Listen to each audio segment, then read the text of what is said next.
Hello, എല്ലാവർക്കും SCERT സമഗ്രയിലേക്ക് സ്വാഗതം.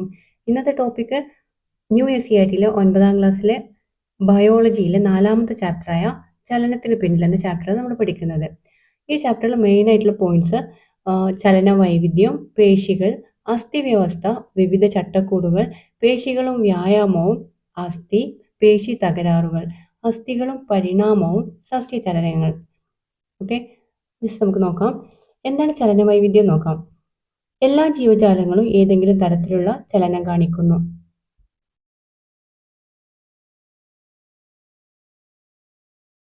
ചലനവും സഞ്ചാരവും ജീവന്റെ സുപ്രധാന അടയാളങ്ങളാണ്. സസ്യങ്ങളും ജന്തുക്കളും നേരിട്ട് കാണാനാകാത്ത നിരവധി സൂക്ഷ്മജീവികളും ചേർന്നതാണ് ഈ ഭൂമി. എല്ലാത്തരം ചലനങ്ങൾക്കും ഊർജം ആവശ്യമാണ്. ശരീരത്തിൽ ഉൽപ്പാദിപ്പിക്കുന്ന ഊർജത്തിന്റെ ഏറിയ പങ്കും ജന്തുക്കൾ ചലനത്തിനായിട്ട് വിനിയോഗിക്കുന്നു. അതിനാൽ സസ്യങ്ങളെ അപേക്ഷിച്ച് ജന്തുക്കൾക്ക് ഊർജത്തിന്റെ ആവശ്യം കൂടുതലാണ്. ആവശ്യം കൂടുതലാണ്. ഏകകോശ ജീവികൾ മുതൽ ബഹുകോശ ജീവികൾ വരെയുള്ളവയിൽ വിവിധ ആവശ്യങ്ങൾ നിറവേറ്റുന്നതിനായിട്ട് വൈവിധ്യമാർന്ന ചലന രീതികൾ നിലവിലുണ്ട്. അതിന് എക്സാമ്പിൾ പറയുന്നത് അമീബയിലെ ആഹാര സമ്പാദനം, മനുഷ്യനിലെ ശ്വസനം, സസ്യങ്ങളിലെ ഫോട്ടോട്രോപിക് ചലനം, ജന്തുക്കളിലെ ഇരപിടുത്തം. എന്താണ് ഏകകോശ ജീവികൾ മുതൽ ബഹുകോശ ജീവികൾ വരെയുള്ളവയിൽ വിവിധ ആവശ്യങ്ങൾ നിറവേറ്റുന്നതിനായിട്ട് വിവിധ വൈവിധ്യമാർന്ന ചലന രീതികൾ നിലവിലുണ്ട്. അതിന് എക്സാമ്പിളാണ് അമീബയിലെ ആഹാര സമ്പാദനം, മനുഷ്യനിലെ ശ്വസനം, സസ്യങ്ങളിലെ ഫോട്ടോട്രോപിക് ചലനം, ജന്തുക്കളിലെ ഇരപിടുത്തം. നഗ്നനേത്രങ്ങൾ കൊണ്ട് ദൃശ്യമാവുന്നതും അല്ലാത്തതുമായ നിരവധി ചലനങ്ങളും അതിനനുകൂലമായ വ്യത്യസ്ത ചലനോപാധികളും ജീവലോകത്ത് കാണപ്പെടുന്നുണ്ട്. ഓക്കെ, നോക്കാം ജീവലോകത്തെ ചലനങ്ങൾ എന്തൊക്കെയാണ് നോക്കാം.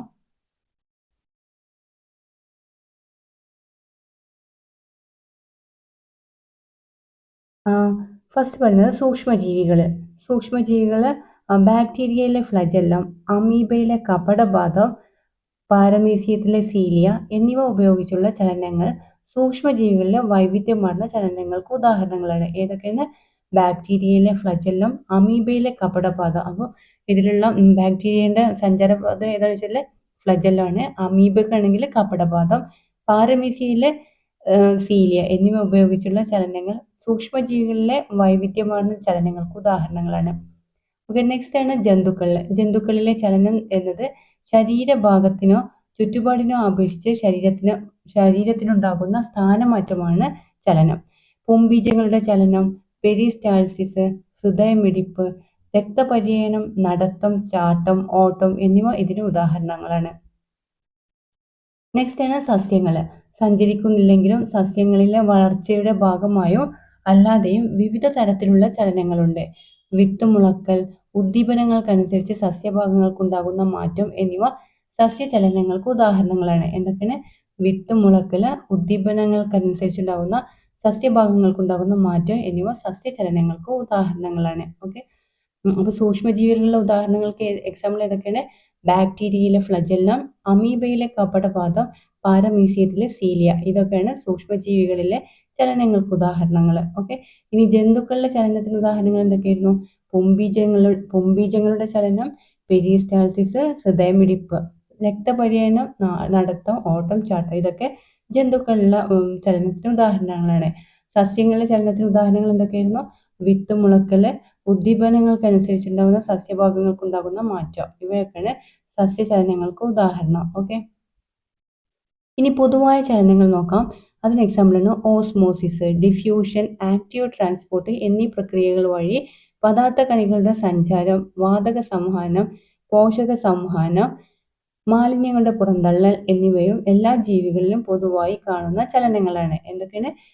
ഓസ്മോസിസ്, ഡിഫ്യൂഷൻ, ആക്റ്റീവ് ട്രാൻസ്പോർട്ട് എന്നീ പ്രക്രിയകൾ വഴി പദാർത്ഥ കണികളുടെ സഞ്ചാരം, വാതക സംവഹനം, പോഷക സംവഹനം, മാലിന്യങ്ങളുടെ പുറന്തള്ളൽ എന്നിവയും എല്ലാ ജീവികളിലും പൊതുവായി കാണുന്ന ചലനങ്ങളാണ്.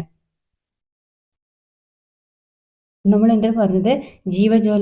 ജീവലോകത്തെ ചലനങ്ങൾ, സസ്യങ്ങളിലെ ചലനങ്ങൾ, ജന്തുക്കളിലെ ചലനം, പൊതുവായ ചലനം, സൂക്ഷ്മ ചലനങ്ങളും സ്ഥൂല ചലനങ്ങളും. ഓക്കെ, ഇനി ജീവികളിലെ ചലനങ്ങളിൽ വലിയ വൈവിധ്യം ഉണ്ടെന്ന് മനസ്സിലാക്കിയല്ലോ. ഇത്തരം ചലനങ്ങൾക്ക് സഹായകമായ വിവിധ ഉപാധികൾ ജീവികളിലുണ്ട്. അവ എന്തൊക്കെ നോക്കാം. ഓക്കെ, നമ്മൾ നെക്സ്റ്റ് പറയുന്നത് ജീവികളിലെ ചലനോപാധികൾ. ജീവികളിലെ ചലനങ്ങളിൽ വലിയ വൈവിധ്യമുണ്ട്. ഇത്തരം ചലനങ്ങൾക്ക് സഹായകമായ വിവിധ ഉപാധികളാണ് നമ്മൾ പറയാൻ പോകുന്നത്. പാരമീസിയത്തിലുള്ള ചലനോപാധിയാണ് സീലിയ. പാരമീസിയത്തിന്റെ ചലനോപാധി ഏതാണ്? അതിന്റെ ചുറ്റുള്ള ചെറിയ രോമങ്ങൾ പോലെ കാണുന്നില്ല, അതാണ് സീലിയ. പാരമീസിയത്തിന്റെ ചലനോപാധിയാണ് സീലിയ. ഇനി യൂഗ്ലിനയുടെ ചലനോപാധിയാണ് ഇത് ഫ്ലജെല്ലം. ഈ ചാട്ടവാറ് പോലെ തൂങ്ങിക്കിടക്കുന്നില്ല, അതാണ് ഫ്ലജെല്ലം. യൂഗ്ലിനയുടെ ചലനോപാധി ഏതാണ്? ഫ്ലജെല്ലം ആണ്. മത്സ്യത്തിന്റെ ആണെങ്കിലോ, മത്സ്യത്തിന്റെ ചിറകുകളാണ് അതിന്റെ ചലനോപാധി, ചിറകുകളാണ്. ഓക്കെ, നെക്സ്റ്റ് ആണ് തവള. തവളയുടെ ചലനോപാധി ഏതാണ്? ചലിക്കാൻ ഉപയോഗിക്കുന്നത് അതിന്റെ കൈകാലുകളാണ്. തവളയുടെ ചലനോപാധി കൈകാലുകളാണ്. ഇനി തിമിംഗലത്തിന്റെ ആണെങ്കിലോ, തിമിംഗലത്തിന്റെ തുഴകൾ കേട്ടോ, തിമിംഗലത്തിന്റെ തുഴകളാണ് അതിന്റെ ചലനോപാധി. ഇനി പക്ഷികളുടെ ആണെങ്കിൽ പക്ഷിയുടെ ചിറകുകളാണ് അതിന്റെ ചലനോപാധി. ഇത്രയും കിട്ടിയോ? ഒന്നുകൂടി പറയാം. പാരമീസിയത്തിന്റെ ഏതാണ്? പാരമീസിയത്തിന്റെ സീലിയ. യൂഗ്ലീനയുടേതാണെങ്കിൽ ഫ്ലജെല്ല. മത്സ്യത്തിന്റെ ചിറകുകള്, തവളയുടേത് കൈകാലുകള്, തിമിംഗലത്തിന്റെ ആണെങ്കിൽ തുഴകൾ, പക്ഷിയുടെ ആണെങ്കിൽ ചിറകുകൾ കേട്ടോ, പക്ഷിയുടേത് ചിറകുകളാണ്. ഇനി നെക്സ്റ്റ് നമ്മൾ പറയുന്നത് ഇത്തരത്തിൽ കൂടുതൽ ജീവികളെ ഉൾപ്പെടുത്തി പട്ടിക 4 വിപുലീകരിക്കുക. ബാക്ടീരിയയുടെ ചലനോപാധി ഏതാണ്? ബാക്ടീരിയയുടെ ചലനോപാധി ഏതാണ്? അത് ഫ്ലജെല്ലോ ആണ്. അമീബയുടേതാണെങ്കിലോ, അമീബയുടെ ചലനോപാധി അത് കപടപാദമാണ്. അമീബയുടെ ചലനോപാധി കപടപാദം. ബാക്ടീരിയയുടേതാണെങ്കിൽ ഫ്ലജെല്ലം. ഹൈഡ്രയുടെ ആണെങ്കിൽ ഹൈഡ്ര. നെക്സ്റ്റ് പറയുന്ന ഹൈഡ്രയുടെ ചലനോപാധിയാണ് ടെൻഡക്കിൾ കേട്ടോ, ടെൻഡക്കിൾ ആണ്. ഹൈഡ്രയുടെ ചലനോപാധി ഏതാണ്? ടെൻഡക്കിൾ. ഹൈഡ്രയുടെ ചലനോപാധി ടെൻഡക്കിൾ ആണ്. പാറ്റയാണെങ്കിൽ പാറ്റയുടേത് നെക്സ്റ്റ് നമുക്ക് ഈ കോളം പൂർത്തിയാക്കാൻ വേണ്ടിയിട്ടാണ്.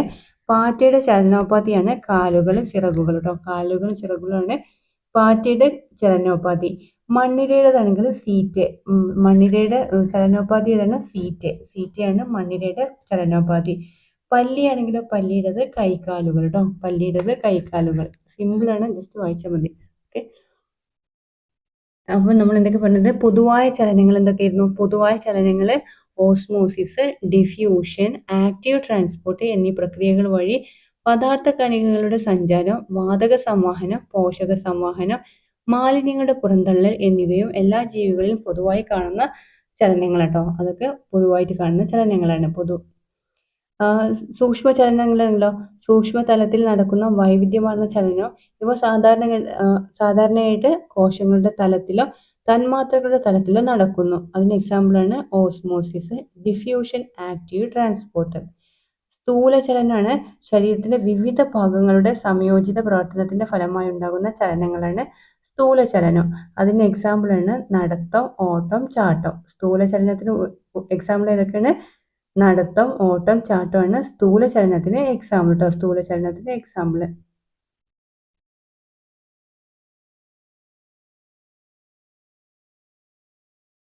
പൊതുവായ ചലനങ്ങൾ ഏതൊക്കെയാണ്? ഓസ്മോസിസ്, ഡിഫ്യൂഷൻ, ആക്റ്റീവ് ട്രാൻസ്പോർട്ട് എന്നീ പ്രക്രിയകൾ വഴി പദാർത്ഥ കണികകളുടെ സഞ്ചാരം, വാതക സംവഹനം, പോഷക സംവഹനം, മാലിന്യങ്ങളുടെ പുറന്തള്ളൽ എന്നിവയോ പൊതുവായ ചലനങ്ങളിൽ ഉൾപ്പെട്ടതാണ്. ഈ സൂക്ഷ്മ ചലനങ്ങൾ ഏതൊക്കെയായിരുന്നു? സൂക്ഷ്മ ചലനത്തിന് ഉദാഹരണമാണ് ഓസ്മോസിസ്, ഡിഫ്യൂഷൻ, ആക്റ്റീവ് ട്രാൻസ്പോർട്ട് കേട്ടോ. ഈ സ്ഥൂല ചലനത്തിന് എക്സാമ്പിളാണ് ശരീരത്തിന്റെ വിവിധ ഭാഗങ്ങളുടെ സംയോജിത പ്രവർത്തനത്തിന്റെ ഫലമായി ഉണ്ടാകുന്ന ചലനങ്ങളാണ് സ്ഥൂല ചലനം. നടത്തം, ഓട്ടം, ചാട്ടം, ഇതൊക്കെയാണ് സ്ഥൂല ചലനങ്ങൾ.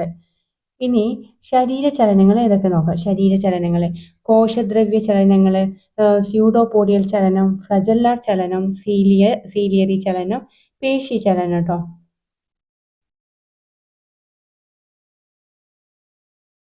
ഇതാണ് ശരീരചലനങ്ങൾ. കോശദ്രവ്യ ചലനങ്ങൾ എന്നാൽ പദാർത്ഥങ്ങളെ കോശദ്രവ്യത്തിലുടനീളം വിതരണം ചെയ്യാൻ സഹായിക്കുന്ന ചലനമാണ് കോശദ്രവ്യ ചലനങ്ങൾ. പദാർത്ഥങ്ങളെ കോശദ്രവ്യത്തിലുടനീളം വിതരണം ചെയ്യാൻ സഹായിക്കുന്ന ചലനങ്ങളാണ് കോശദ്രവ്യ ചലനം. ഇനി സ്യൂഡോപോഡിയൽ ചലനങ്ങളോ, അത് ശ്വേതരക്താണുക്കളുടെ കപടപാദങ്ങൾ സഞ്ചാരത്തിനും പ്രതിരോധത്തിനും സഹായിക്കുന്നു. ശ്വേതരക്താണുക്കളിലെ കപടപാദങ്ങൾ സഞ്ചാരത്തിനും പ്രതിരോധത്തിനും സഹായിക്കുന്നത് സ്യൂഡോപോഡിയൽ ചലനം കേട്ടോ. ശ്വേതരക്താണുക്കളിലെ കപടപാദങ്ങൾ സഞ്ചാരത്തിനും പ്രതിരോധത്തിനും സഹായിക്കുന്ന സ്യൂഡോപോഡിയൽ ചലനത്തിന് എക്സാമ്പിൾ ആണ്.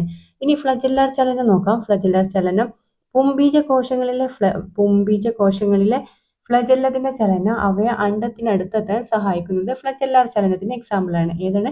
പുംബീജ കോശങ്ങളിലെ ഫ്ലജല്ലത്തിന്റെ ചലനം അവയെ അണ്ഡത്തിനടുത്തെത്താൻ സഹായിക്കുന്നത്.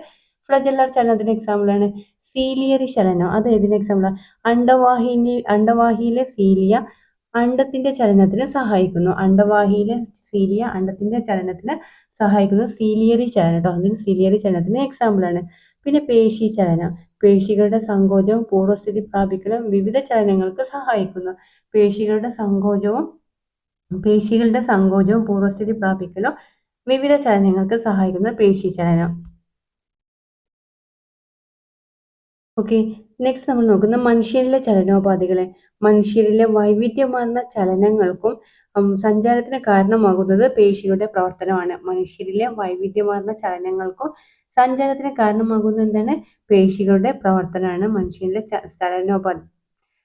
സഞ്ചാരത്തിനും ചലനങ്ങൾക്കും കാരണമാകുന്നത് പേശികളുടെ പ്രവർത്തനമാണ്. ഇനി നമ്മൾ പഠിക്കുന്നത് പേശികലയെ കുറിച്ചാണ്. മസിൽ ടിഷ്യൂ അല്ലെങ്കിൽ പേശികല. ശരീരചലനങ്ങൾക്ക് കാരണമാകുന്ന സവിശേഷ കലകളാണ് പേശികൾ. ശരീരചലനങ്ങൾക്ക് കാരണമാകുന്ന സവിശേഷ കലകളാണ് പേശികൾ കേട്ടോ. ശരീരത്തിൽ വിവിധ തരത്തിലുള്ള പേശികളുണ്ട്. ഇവ പേശി കോശങ്ങൾ കൊണ്ടാണ് നിർമ്മിക്കപ്പെട്ടിരിക്കുന്നത്. ശരീരത്തിൽ വിവിധ തരത്തിലുള്ള പേശികളുണ്ട്. ഇവ പേശി കോശങ്ങൾ കൊണ്ടാണ് നിർമ്മിക്കപ്പെട്ടിരിക്കുന്നത്. പേശി കോശങ്ങളിൽ മർമ്മവും മിക്ക കോശാംഗങ്ങളും കാണപ്പെടുന്നു. എന്നാൽ മറ്റു കോശാംഗങ്ങളിൽ നിന്ന് വ്യത്യസ്തമായിട്ട് ആക്റ്റിൻ ആൻഡ് മയോസിൻ എന്നിങ്ങനെ അതിസൂക്ഷ്മങ്ങളായ പ്രോട്ടീൻ തന്തുക്കൾ ഇവയിൽ കൂടുതലുണ്ട്. പേശികോശങ്ങളിൽ ഏത് കൂടുതലുള്ളത്? ആക്റ്റിൻ ആൻഡ് മയോസിൻ എന്നിങ്ങനെ അതിസൂക്ഷ്മങ്ങളായ പ്രോട്ടീൻ തന്തുക്കൾ കൂടുതലുണ്ട്. ഈ തന്തുക്കളുടെ പ്രവർത്തനം മൂലം പേശികൾ സങ്കോചിക്കുകയും പൂർവ്വസ്ഥിതി പ്രാപിക്കുകയും ചെയ്യുന്നു. ഇത് ശരീരഭാഗങ്ങളുടെ ചലനം സാധ്യമാക്കുന്നു. നമ്മൾ എന്തൊക്കെ പറഞ്ഞത്? മനുഷ്യരിലെ വൈവിധ്യമാർന്ന ചലനങ്ങൾക്കും സഞ്ചാരത്തിനും കാരണമാകുന്നത് പേശികളുടെ പ്രവർത്തനമാണ്. ശരീരചലനങ്ങൾക്ക് കാരണമാകുന്ന സവിശേഷ കലകളാണ് പേശികൾ. ശരീരത്തിന്റെ വിവിധ തരത്തിലുള്ള പേശികളുണ്ട്. ഇവ പേശി കോശങ്ങൾ കൊണ്ടാണ് നിർമ്മിക്കപ്പെട്ടിട്ടുള്ളത്. പേശി കോശങ്ങളിലെ മർമ്മവും മിക്ക കോശാംഗങ്ങളും കാണപ്പെടുന്നുണ്ട്. എന്നാൽ വ്യത്യാസം എന്താണുള്ളത്? കോശങ്ങളിൽ നിന്ന് വ്യത്യസ്തമായിട്ട് ആക്റ്റിനും മയോസിൻ എന്നിങ്ങനെ അതിസൂക്ഷ്മങ്ങളായ പ്രോട്ടീൻ തന്തുക്കളെ ഇവയിൽ കൂടുതലുണ്ട്. ഈ തന്തുക്കളുടെ പ്രവർത്തനം മൂലമാണ് പേശികൾ സങ്കോചിക്കുകയും പൂർവ്വസ്ഥിതി പ്രാപിക്കുകയും ചെയ്യുന്നു. ഇത് ശരീരഭാഗങ്ങളുടെ ചലനം സാധ്യമാക്കുന്നു.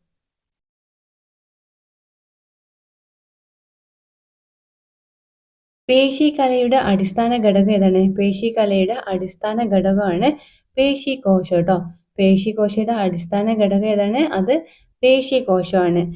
നാര് പോലെ കാണപ്പെടുന്ന ഇവയെ വിളിക്കുന്നത് പേശി തന്തു എന്നാണ് വിളിക്കുന്നത് കേട്ടോ. നാര് പോലെ കാണപ്പെടുന്ന ഇവയെ എന്താ വിളിക്കുന്നത്? പേശി തന്തു. പേശികലയുടെ അടിസ്ഥാന ഘടകമാണ് പേശികോശം.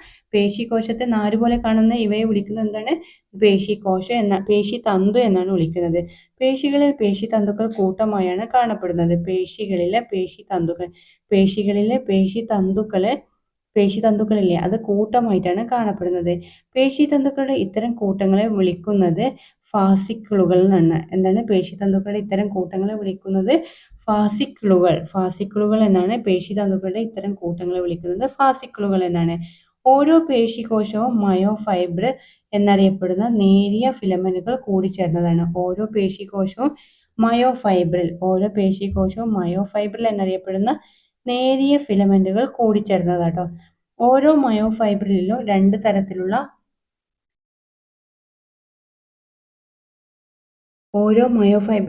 തരത്തിൽപ്പെട്ട മയോഫിലമെന്റുകളാണുള്ളത്. കനം കുറഞ്ഞ ആക്റ്റിൻ ഫിലമെന്റുകളും കനം കൂടിയ മയോസിൻ ഫിലമെന്റുകളും. അപ്പോൾ പേശികലയുടെ അടിസ്ഥാന ഘടകം ഏതാണ്? അത് പേശികോശമാണ്. നാര് പോലുള്ള കാണപ്പെടുന്ന ഇവയെ വിളിക്കുന്ന പേരെന്താണ്? പേശി തന്തു എന്നാണ് വിളിക്കുന്നത്. പേശികളിലെ പേശി തന്തുക്കൾ കൂട്ടമായാണ് കാണപ്പെടുന്നത്. പേശി തന്തുക്കളുടെ ഇത്തരം കൂട്ടങ്ങളെ വിളിക്കുന്ന പേരെന്താണ്? അത് ഫാസിക്കിളുകൾ എന്നാണ് വിളിക്കുന്നത്. ഓരോ പേശികോശവും മയോഫൈബ്രിൽ എന്നറിയപ്പെടുന്ന നേരിയ ഫിലമെന്റുകൾ കൂടിച്ചേർന്നതാണ്. ഓരോ പേശികോശവും മയോഫൈബ്രിൽ എന്നറിയപ്പെടുന്ന നേരിയ ഫിലമെന്റുകൾ കൂടിച്ചേർന്നതാണ്. ഓരോ മയോഫൈബ്രിലും രണ്ട് തരത്തിൽപ്പെട്ട മയോഫിലമെന്റുകളുണ്ട്. രണ്ട് തരത്തിൽപ്പെട്ട മയോഫിലമെന്റുകളാണുള്ളത്. കനം കുറഞ്ഞ ആക്റ്റിൻ ഫിലമെന്റുകളും കനം കൂടിയ മയോസിൻ ഫിലമെന്റുകളും. ആക്റ്റിൻ മയോസിൻ ഫിലമെന്റുകൾ ഇടവിട്ടുള്ള രീതിയിലാണ് ക്രമീകരിച്ചിട്ടുള്ളത്. എങ്ങനെയാണ്? ഇടവിട്ടുള്ള രീതിയിലാണ് ക്രമീകരിച്ചിട്ടുള്ളത്. ഈ ക്രമീകരണമാണ് പേശീകോശത്തിനോ അതുവഴി അസ്ഥിപേശികൾക്കോ രേഖാങ്കിത സ്വഭാവം നൽകുന്നത്. ഈ ക്രമീകരണമാണ് പേശീകോശത്തിനും അതുവഴി അസ്ഥിപേശികൾക്കോ രേഖാങ്കിത സ്വഭാവം നൽകുന്നത്. രണ്ട് തരത്തിൽപ്പെട്ട മയോഫിലമെന്റുകൾ കാണപ്പെടുന്ന ഭാഗം ഇരുണ്ട നിറത്തിലും ആക്റ്റിൻ ഫിലമെന്റ് മാത്രം കാണപ്പെടുന്ന ഭാഗം ഇളം നിറത്തിലും കാണപ്പെടുന്നു. രണ്ട് തരത്തിൽപ്പെട്ട മയോഫിലമെന്റുകൾ കാണപ്പെടുന്ന ഭാഗം ഇരുണ്ട നിറത്തിലും ആക്റ്റിൻ ഫിലമെന്റ് മാത്രം കാണപ്പെടുന്ന ഭാഗം ഇളം നിറത്തിലും കാണപ്പെടുന്നു. ഇരുണ്ട നിറത്തിലുള്ള ഭാഗത്തെ വിളിക്കുന്ന പേരാണ് ഡാർക്ക് ബാൻഡ് കേട്ടോ. ഇരുണ്ട നിറത്തിലുള്ള ഭാഗത്തെ വിളിക്കുന്ന പേരാണ് ഡാർക്ക് ബാൻഡ് എന്നും ഇളം നിറത്തിലുള്ള ഭാഗത്തെ വിളിക്കുന്നതാണെങ്കിൽ ലൈറ്റ് ബാൻഡ് എന്ന് പറയുന്നു കേട്ടോ. ലൈറ്റ് ബാൻഡ് എന്ന് പറയുന്നത്. ആക്റ്റിൻ മയോസിൻ ഫിലമെന്റുകൾ ആവർത്തിച്ചു വരുന്ന ചെറിയ യൂണിറ്റുകളാണ് സാർക്കോമിയറുകൾ എന്ന് പറയുന്നത്. സാർക്കോമിയറുകൾ. ആക്റ്റിൻ മയോസിനുകൾ ഫിലമെന്റുകൾ ആവർത്തിച്ചു വരുന്ന ചെറിയ യൂണിറ്റുകൾ എന്താ പറയുന്നത്? അതാണ് സാർക്കോമിയറുകൾ എന്ന് പറയുന്നത് കേട്ടോ. സാർക്കോമിയറുകൾ എന്ന് പറയുന്നത്. ഒരു ഡാർക്ക് ബാൻഡും അതിന് ഇരുവശത്തുമായിട്ടുള്ള ലൈറ്റ് ബാൻഡും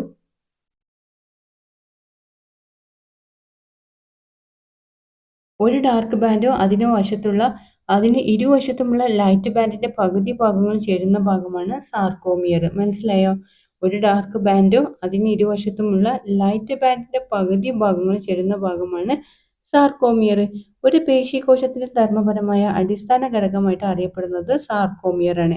ഒരു പേശീകോശത്തിന്റെ ധർമ്മപരമായ അടിസ്ഥാന ഘടകമായിട്ട് അറിയപ്പെടുന്നത് സാർക്കോമിയറുകളാണ്.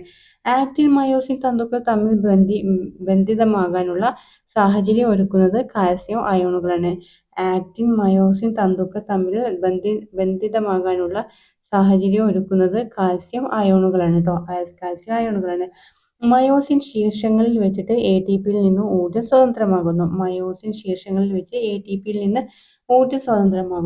ഈ ഊർജ്ജം ഉപയോഗിച്ച് മയോസിൻ ശീർഷങ്ങൾ ആക്റ്റിൻ തന്തുക്കളെ സാർക്കോമിയറിന്റെ മധ്യഭാഗത്തേക്ക് വലിച്ചെടുപ്പിക്കുകയും ചെയ്യുന്നു.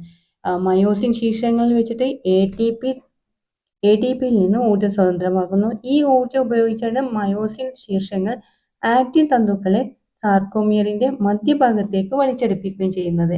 എല്ലാ സാർക്കോമിയറുകളും ചുരുങ്ങുന്നതിലൂടെ പേശി മുഴുവനായിട്ട് സങ്കോചിക്കുന്നു.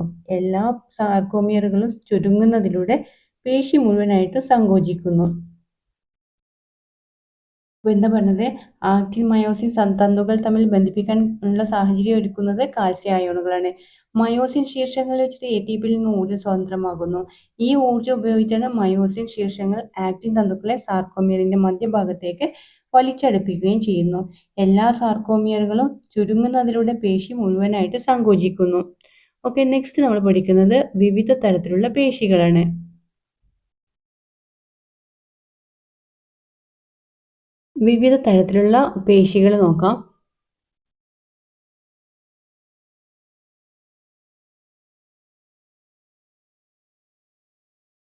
ലബോറട്ടറിയിലെ പേശികളുടെ പെർമനന്റ് സ്ലൈഡ് നിരീക്ഷിക്കുന്ന പ്രവർത്തനം പൂർത്തിയാക്കൂ. പേശികളെ നിരീക്ഷിക്കാം. വിവിധ പേശികളുടെ സൂക്ഷ്മ സവിശേഷതകൾ തിരിച്ചറിയുന്നതിന് സ്കൂൾ ലബോറട്ടറിയിൽ നിന്നുള്ള പേശികളുടെ പെർമനന്റ് സ്ലൈഡുകൾ മൈക്രോസ്കോപ്പിലൂടെ വ്യത്യസ്ത മാഗ്നിഫിക്കേഷനിൽ നിരീക്ഷിക്കൂ. നിരീക്ഷണം ചിത്രീകരിക്കൂ. നെക്സ്റ്റ് നോക്കാം. വിവിധ തരത്തിലുള്ള പേശികളാണ്. പേശികലകളുടെ അസ്ഥിപേശി. ആദ്യം കാണിക്കുന്നത് ഏതാണ്? അസ്ഥിപേശി അല്ലെങ്കിൽ സ്കെൽറ്റൽ മസിലാണ്. രണ്ടാമത്താണെങ്കിൽ മൃദുല പേശി അല്ലെങ്കിൽ സ്മൂത്ത് മസിൽ അല്ലെങ്കിൽ മൃദുല പേശി. നെക്സ്റ്റ് ആണ് ഹൃദയപേശി അല്ലെങ്കിൽ കാർഡിയാക് മസിൽ. എന്തൊക്കെയാണ്? സ്കെൽറ്റൽ മസിൽ അല്ലെങ്കിൽ അസ്ഥിപേശി, സ്മൂത്ത് മസിൽസ് അല്ലെങ്കിൽ മൃദുല പേശി, പിന്നെ ഹൃദയപേശി അല്ലെങ്കിൽ കാർഡിയാക് പേശി കേട്ടോ. കാർഡിയാക് പേശിയാണ്.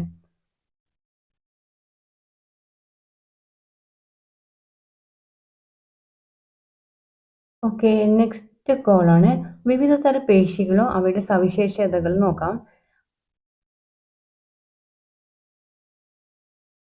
പേശിയുടെ പേര് ആദ്യം പറയുന്നത് അസ്ഥിപേശി കേട്ടോ. അസ്ഥിപേശികളാണ്. അസ്ഥികളുമായിട്ട് ബന്ധിപ്പിച്ചിരിക്കുന്ന പേശികളാണ് അസ്ഥിപേശികൾ. ഓക്കെ. അസ്ഥികളുമായിട്ട് ബന്ധിപ്പിച്ചിരിക്കുന്ന പേശികളാണ് അസ്ഥിപേശികൾ. അതിന്റെ കോശങ്ങളുടെ ആകൃതി, അസ്ഥിപേശികളുടെ കോശങ്ങളുടെ ആകൃതി എന്ന് പറയുന്നത് സിലിണ്ടർ ആകൃതിയിലുള്ള കോശങ്ങളാണ്. കോശങ്ങളുടെ ആകൃതി എന്താണ്? സിലിണ്ടർ ആകൃതിയിലുള്ള കോശങ്ങളാണ്. കുറുവരകളുടെ സാന്നിധ്യം ഉണ്ട് കേട്ടോ. കുറുവരകളുടെ സാന്നിധ്യം ഉണ്ട്. പിന്നെ ശാഖകളാണെങ്കിലോ ശാഖകളില്ല. ആഗ്രഹത്തിനനുസരിച്ച് പേശികളുടെ നിയന്ത്രണം സാധ്യമാക്കുന്നു കേട്ടോ. അപ്പൊ അസ്ഥിപേശികളുടെ പ്രത്യേകത എന്തെങ്കിലും പറഞ്ഞത്, കോശങ്ങളുടെ ആകൃതി എന്താണ്? അത് സിലിണ്ടർ ആകൃതിയുള്ള കോശങ്ങളാണ് അസ്ഥിപേശിയിലുള്ളത്. കുറുവരകളുടെ സാന്നിധ്യം ഉണ്ട്. അതിന് ബ്രാഞ്ചസ് ഇല്ല. ആഗ്രഹത്തിനനുസരിച്ച് പേശികളുടെ നിയന്ത്രണം സാധ്യമാകുന്നു. ഓക്കെ. നെക്സ്റ്റ് പേശിയാണ് പൊള്ളയായ, അതായത് ഹോളോ ആന്തരാവയവങ്ങളുടെ പേശികൾ. ആന്തരാവയവങ്ങളുടെ പേശിയുടെ പേരെന്താണ്? അത് മൃദുല പേശികളാണ്. ആന്തരാവയവങ്ങളിലെ പേശികളാണ് മൃദുല പേശികളാണ്. അതിലെ കോശങ്ങളുടെ ആകൃതി എന്ന് പറഞ്ഞാൽ സ്പിൻഡിൽ ആകൃതിയാണ്. ഏതാണ്? സ്പിൻഡിൽ ആകൃതിയാണ്. കോശങ്ങളുടെ ആകൃതി സ്പിൻഡിൽ ആകൃതിയാണ്. കുറുവരകളുടെ സാന്നിധ്യം ഇല്ല കേട്ടോ. കുറുവരകളുടെ സാന്നിധ്യം ഇതില് ഈ മൃദുല പേശിയിൽ കുറുവരകളുടെ സാന്നിധ്യം ഇല്ല. പിന്നെ ശാഖകളോ ഇല്ല. ഇതിന് ആഗ്രഹത്തിനനുസരിച്ച് പേശികളുടെ നിയന്ത്രണം സാധ്യമാകുന്നില്ല. അപ്പൊ എന്തൊക്കെ പ്രത്യേകതയാണ്? പൊള്ളയായ ആന്തരാവയവങ്ങളുടെ പേശികളുടെ പേരാണ് മൃദുല പേശികള്. ഇതില് കോശങ്ങളുടെ ആകൃതി എന്ന് പറയുന്നത് സ്പിൻഡിൽ ആകൃതിയാണ്. കുറുവരകളുടെ സാന്നിധ്യം ഇല്ല. പിന്നെ ശാഖകളാണ്, ബ്രാഞ്ചസും ഇല്ല. ആഗ്രഹത്തിനനുസരിച്ച് പേശികളുടെ നിയന്ത്രണം സാധ്യമാകുന്നില്ല കേട്ടോ. ഓക്കെ. നെക്സ്റ്റ് ആണ് ഹൃദയഭിത്തിയിലെ പേശികൾ. ഹൃദയഭിത്തിയിലെ പേശിയുടെ പേരാണ് ഹൃദയപേശികൾ. അതിന്റെ കോശങ്ങളുടെ ആകൃതി എന്താണ്? ശാഖകളായിട്ട് പിരിഞ്ഞ കോശങ്ങളാണ്. കുറുവരകളുടെ സാന്നിധ്യം ഉണ്ട്. പിന്നെ ശാഖകൾ, ബ്രാഞ്ചസ് ഉണ്ട്. പിന്നെ ആഗ്രഹത്തിനനുസരിച്ചിട്ട് പേശികളുടെ നിയന്ത്രണം സാധ്യമാകുന്നില്ല. ഹൃദയഭിത്തിയിലെ പേശികളുടെ പ്രത്യേകത എന്തൊക്കെയാണ്? ഈ പേശിയുടെ പേര് ഹൃദയപേശികൾ എന്നാണ്. ശാഖകളായി പിരിഞ്ഞ കോശങ്ങളാണ്. കുറുവരകളുടെ സാന്നിധ്യം ഉണ്ട്. പിന്നെ ബ്രാഞ്ചസ് ഉണ്ട്. ഇതിന് ആഗ്രഹത്തിനനുസരിച്ച് പേശികളുടെ നിയന്ത്രണം സാധ്യമാകുന്നില്ല. ഓക്കെ. ഓക്കെ. നമ്മുടെ ആഗ്രഹത്തിനനുസരിച്ച് നിയന്ത്രിക്കാൻ കഴിയുന്നവയും, അതായത് ഐച്ഛിക പേശികളോ നിയന്ത്രിക്കാൻ കഴിയാത്തവയോ അനൈച്ഛിക പേശികളോ ആയ പേശികൾ ശരീരത്തിലുണ്ട്. ഇവ ഓരോന്നും ഏതെല്ലാം ശരീരഭാഗത്ത് കാണപ്പെടുന്നു? ചർച്ചയിലൂടെ ഉദാഹരണങ്ങൾ കണ്ടെത്തി പട്ടികപ്പെടുത്തുക. അപ്പൊ നമുക്ക് നോക്കാം. ഐച്ഛിക പേശികൾ അല്ലെങ്കിൽ വളണ്ടറി മസിൽസോ അനൈച്ഛിക പേശികൾ അല്ലെങ്കിൽ ഇൻവളണ്ടറി മസിൽസോ നോക്കാം. നമ്മുടെ ആഗ്രഹത്തിനനുസരിച്ച് നിയന്ത്രിക്കാൻ കഴിയുന്ന പേശികളാണ് ഏതാ? ആ പേശികളാണ് ഐച്ഛിക പേശികൾ. അതിന് എക്സാമ്പിൾ ആണ് കൈകളിലെ പേശികൾ, കാലിലെ പേശികൾ, കഴുത്തിലെ പേശികളൊക്കെ നമ്മുടെ ആഗ്രഹത്തിനനുസരിച്ച് നിയന്ത്രിക്കാൻ കഴിയുന്ന പേശികളാണ് ഐച്ഛിക പേശികൾ. ഇനി ഇൻവോളണ്ടറി മസിൽസ് അല്ലെങ്കിൽ അനൈച്ഛിക പേശികളാണെങ്കിലോ നമ്മുടെ ആഗ്രഹത്തിനനുസരിച്ച് നിയന്ത്രിക്കാൻ കഴിയാത്ത പേശികളാണ് അനൈച്ഛിക പേശികൾ. നാഡീവ്യവസ്ഥയുടെ ഒരു ഭാഗമായ സ്വതന്ത്ര നാഡീവ്യവസ്ഥയും ചില ഹോർമോണുകളുമാണ് ഈ പേശികളുടെ പ്രവർത്തനത്തെ നിയന്ത്രിക്കുന്നത്. നാഡീവ്യവസ്ഥയുടെ ഒരു ഭാഗമായ സ്വതന്ത്ര നാഡീവ്യവസ്ഥയും ചില ഹോർമോണുകളുമാണ് ഈ പേശിയുടെ പ്രവർത്തനം നിയന്ത്രിക്കുന്നത്. അതിന് എക്സാമ്പിളാണ് ഹൃദയപേശികൾ, ആമാശയത്തിലെ പേശികൾ, അന്നനാളത്തിലെ പേശികളൊക്കെ ഇൻവോളണ്ടറി മസിൽസിന് എക്സാമ്പിളാണ്. ഓക്കെ.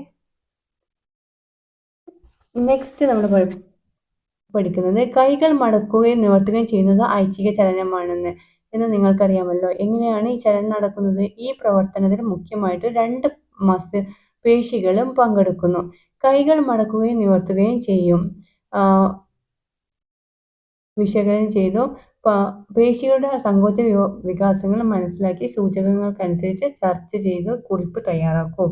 അപ്പൊ നോക്കാം.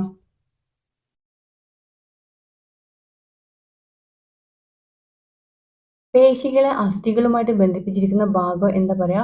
ഈ പേശികളെ അസ്ഥികളുമായിട്ട് ബന്ധിപ്പിച്ചിരിക്കുന്ന ഭാഗമാണ് ടെൻഡൻ. പേശികളെ അസ്ഥികളുമായിട്ട് ബന്ധിപ്പിച്ചിരിക്കുന്ന ഭാഗത്തിന് എന്താ പറയുന്നത്? ടെൻഡൻ ആണ്.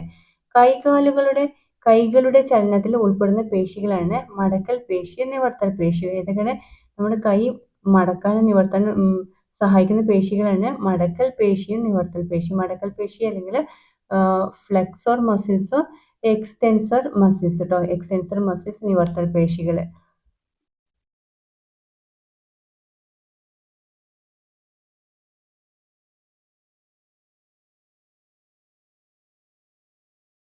പേശികളെ അസ്ഥികളുമായിട്ട് ബന്ധിപ്പിച്ചിരിക്കുന്ന ഭാഗമാണ് ടെൻഡന്. കൈകളുടെ ചലനത്തിൽ ഉൾപ്പെടുന്ന പേശികളാണ് മടക്കൽ പേശിയും നിവർത്തൽ പേശിയും. പേശികളുടെ രണ്ടഗ്രങ്ങളെ രണ്ട് അസ്ഥികളുമായിട്ട് ബന്ധിപ്പിച്ചിരിക്കുന്നതിന്റെ പ്രാധാന്യം എന്താണ്? കൈകളുടെ ശരിയായ ചലനത്തിനും നിയന്ത്രണത്തിനും വേണ്ടിയിട്ടാണ് പേശിയുടെ രണ്ടഗ്രങ്ങളെ രണ്ട് അസ്ഥികളുമായിട്ട് ബന്ധിപ്പിച്ചിരിക്കുന്നതിന്റെ പ്രാധാന്യം. കൈകളുടെ ശരിയായ ചലനത്തിനും നിയന്ത്രണത്തിനും വേണ്ടിയിട്ടാണ്. കൈകൾ മടക്കുമ്പോൾ ഇരു പേശികൾക്കുണ്ടാകുന്ന മാറ്റങ്ങൾ എന്തൊക്കെയാണെന്ന് നോക്കാം. കൈകൾ മടക്കുമ്പോൾ നിവർത്തൽ പേശി അയയുകയും മടക്കൽ പേശി സങ്കോചിക്കുകയും ചെയ്യുന്നു. കൈകൾ മടക്കുമ്പോൾ എന്തുണ്ടാവുന്നത്? നിവർത്തൽ പേശി അയയുകയും മടക്കൽ പേശി സങ്കോചിക്കുകയും ചെയ്യുന്നു. ഇനി കൈകൾ നിവർത്തുമ്പോഴാണെങ്കിലോ അതിൽ നിവർത്തൽ പേശി സങ്കോചിക്കുകയും മടക്കൽ പേശി അയയുകയും ചെയ്യുന്നു. കൈകൾ നിവർത്തുമ്പോൾ മടക്കൽ പേശി അയയുകയും നിവർത്തൽ പേശി സങ്കോചിക്കുകയും ചെയ്യുന്നു. കൈകളുടെ മടക്കലും നിവർത്തലും സാധ്യമാക്കുന്നത് രണ്ട് പേശികളുടെയും പരസ്പര വിരുദ്ധമായ പ്രവർത്തനങ്ങളാണ്. ഇത്തരത്തിലുള്ള പേശി പ്രവർത്തനങ്ങളാണ് ശരീരത്തിന്റെ മിക്ക ചലനങ്ങളും സാധ്യമാക്കുന്നത്. ഓക്കെ, നെക്സ്റ്റ് ആണ് എന്താണ് മസിൽ ഫാറ്റിഗ് അല്ലെങ്കിൽ പേശീക്രമം നോക്കാം. കായിക പ്രവർത്തനങ്ങളിൽ ഏർപ്പെടുമ്പോൾ പേശികൾക്ക് തുടർച്ചയായിട്ട് പ്രവർത്തിക്കേണ്ടി വരുന്നു. ഇതിന് ഏറെ ഊർജം ആവശ്യമാണ്. പേശികോശങ്ങളിൽ ഓക്സിജന്റെ സാന്നിധ്യത്തിൽ കോശശ്വസനം നടന്ന് ATP രൂപപ്പെടുന്നു എന്ന് മനസ്സിലാക്കിയല്ലോ. ATP തന്മാത്രകളിൽ നിന്ന് ഊർജം സ്വീകരിച്ചാണ് പേശികൾ പ്രവർത്തിക്കുന്നത്. അസ്ഥിപേശികൾക്ക് തുടർച്ചയായി പ്രവർത്തിക്കേണ്ടി വരുമ്പോൾ, അതായത് ഈ വ്യായാമത്തിനിടയിലൊക്കെ വേണ്ട അളവിൽ ഓക്സിജൻ ലഭ്യമായിട്ടില്ലെങ്കിൽ പേശി ക്ഷീണിക്കുകയും സങ്കോചിക്കാനുള്ള കഴിവ് താൽക്കാലികമായിട്ട് നഷ്ടപ്പെടുകയും ചെയ്യുന്നു. ഈ അവസ്ഥക്ക് പേശീക്രമം അല്ലെങ്കിൽ മസിൽ ഫാറ്റിഗ് എന്ന് പറയുന്നത്. ഇതിന് കാരണങ്ങൾ എന്തെല്ലാമായിരിക്കും ഒന്നുകൂടി പറയാം. കായിക പ്രവർത്തനങ്ങളിൽ ഏർപ്പെടുമ്പോൾ പേശികൾ തുടർച്ചയായിട്ട് പ്രവർത്തിക്കേണ്ടി വരുന്നു. ഇതിന് ഏറെ ഊർജം ആവശ്യമാണ്. പേശീകോശങ്ങളിൽ ഓക്സിജന്റെ സാന്നിധ്യത്തിലാണ് കോശശ്വസനം നടന്ന് ATP രൂപപ്പെടുന്നു. ATP തന്മാത്രകളിൽ നിന്ന് ഊർജം സ്വീകരിച്ചാണ് പേശികൾ പ്രവർത്തിക്കുന്നത്. ATP തന്മാത്രകളിൽ നിന്ന് ഊർജം സ്വീകരിച്ചാണ് പേശികൾ പ്രവർത്തിക്കുന്നത്. അസ്ഥിപേശികൾക്ക് തുടർച്ചയായിട്ട് പ്രവർത്തിക്കേണ്ടി വരുമ്പോൾ, അതായത് എക്സസൈസ് ചെയ്യുമ്പോൾ വേണ്ട അളവിൽ ഓക്സിജൻ ലഭ്യമായില്ലെങ്കിൽ പേശി ക്ഷീണിക്കുകയും സങ്കോചിക്കാനുള്ള കഴിവ് താൽക്കാലികമായിട്ട് നഷ്ടപ്പെടുകയും ചെയ്യുന്നു. ഈ അവസ്ഥയാണ് പേശീക്രമം എന്ന് പറയുന്നത് കേട്ടോ. പേശീക്രമം എന്ന് പറയുന്നത്. നെക്സ്റ്റ് നമ്മൾ പഠിക്കുന്നത് ഹ്യൂമൻ സ്കെൽട്ടൺ അല്ലെങ്കിൽ മനുഷ്യ അസ്ഥികൂടമാണ്. മനുഷ്യരിലെ പേശികളെ അസ്ഥികളുമായോ തരുണാസ്ഥികളുമായോ ബന്ധിപ്പിച്ചിട്ടുണ്ട്. മനുഷ്യരിലെ പേശികളെ അസ്ഥികളുമായോ തരുണാസ്ഥികളുമായോ ബന്ധിപ്പിച്ചിട്ടുണ്ട്. പേശികളും അസ്ഥികളും ചേർന്ന് പ്രവർത്തിക്കുന്നത് കൊണ്ടാണ് വൈവിധ്യമാർന്ന ചലനങ്ങൾ സാധ്യമാകുന്നത്. പേശികളും അസ്ഥികളും ചേർന്ന് പ്രവർത്തിക്കുന്നത് കൊണ്ടാണ് വൈവിധ്യമാർന്ന ചലനങ്ങൾ സാധ്യമാകുന്നത്. മനുഷ്യാസ്ഥികൂടത്തിന്റെ രണ്ട് വിഭാഗങ്ങളാണ് അക്ഷാസ്ഥികൂടവും അനുബന്ധാസ്ഥികൂടവും. മനുഷ്യാസ്ഥികൂടത്തിന്റെ രണ്ട് വിഭാഗങ്ങൾ ഏതൊക്കെയാണ്? അക്ഷാസ്ഥികൂടമുണ്ട്, അനുബന്ധാസ്ഥികൂടം. അസ്ഥികളുടെ ആകെ എണ്ണമാണ് 206 അസ്ഥികളാണ് മനുഷ്യ ശരീരത്തിലുള്ളത്. അസ്ഥികളുടെ ആകെ എണ്ണത്തിലാണ് 206.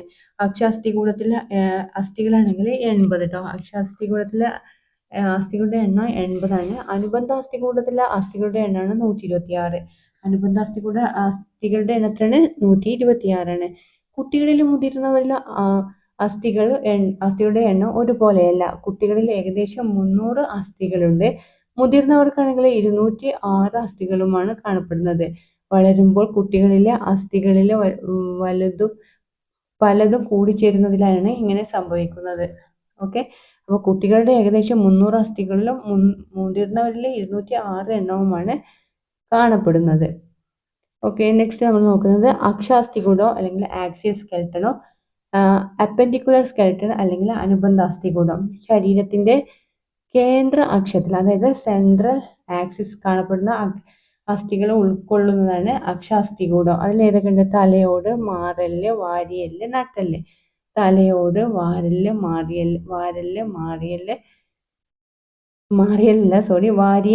മാറല്, നട്ടെല്ല്. ഇപ്പൊ എന്തൊക്കെ പഠിച്ചത്? ശരീരത്തിലെ കേന്ദ്ര അക്ഷത്തിൽ, അതായത് സെൻട്രൽ ആക്സിസിൽ കാണപ്പെടുന്ന അസ്ഥികളാണ് ഉൾക്കൊള്ളുന്നത് അക്ഷാസ്ഥികൂടത്തിൽ. തലയോടിൽ 29 അസ്ഥികളാണ് തലയോടിലുള്ളത്. മാറലിൽ 1, വാരിയെല്ലിലാണെങ്കിൽ 24 അസ്ഥികളും നട്ടെല്ലില് 26 അസ്ഥികളുമാണ്. നട്ടെല്ല് 26 ട്ടോ. നട്ടെല്ലിൽ എത്രയാണ്? 26 അസ്ഥികളും, വാരിയെല്ലിൽ 24, മാറലിൽ 1, തലയോടിൽ 29 ഇനി അപ്പെൻഡിക്കുലർ സ്കെലറ്റൻ അല്ലെങ്കിൽ അനുബന്ധ അസ്ഥികൂടത്തിലാണ് കേന്ദ്ര അക്ഷത്തിലേക്ക് ഘടിപ്പിച്ചിരിക്കുന്ന അസ്ഥികളെ ഉൾക്കൊള്ളുന്നതാണ്. അതിൽ തോൾ വലയം, ശ്രോണി വലയം, കൈകള്, കാലുകള്. കൈകളിലും കാലുകളിലും 60 അസ്ഥികളാണ്. കൈകളിൽ 60 അസ്ഥികൂടം, കാലുകളിൽ 60 അസ്ഥികൂടം. അസ്ഥികള് ശ്രോണി വലയത്തിലാണെങ്കിൽ 2 അസ്ഥികൾ ട്ടോ. ശ്രോണി വലയത്തിൽ എത്ര അസ്ഥികളാണ്? 2 അസ്ഥികളാണ്. തോൾ വലയത്തിലാണെങ്കിൽ 4 അസ്ഥികള്. തോൾ വലയത്തിൽ ഉൾക്കൊള്ളുന്നത് 4 അസ്ഥികള്. ശ്രോണി വലയത്തിലാണെങ്കിൽ 2 അസ്ഥികള്. തോൾ വലയം 4 അസ്ഥികള്. ശ്രോണി വലയത്തിലാണെങ്കിൽ 2 അസ്ഥികള്. കൈകള് 60, കാലുകള് 60 എണ്ണമാണ്.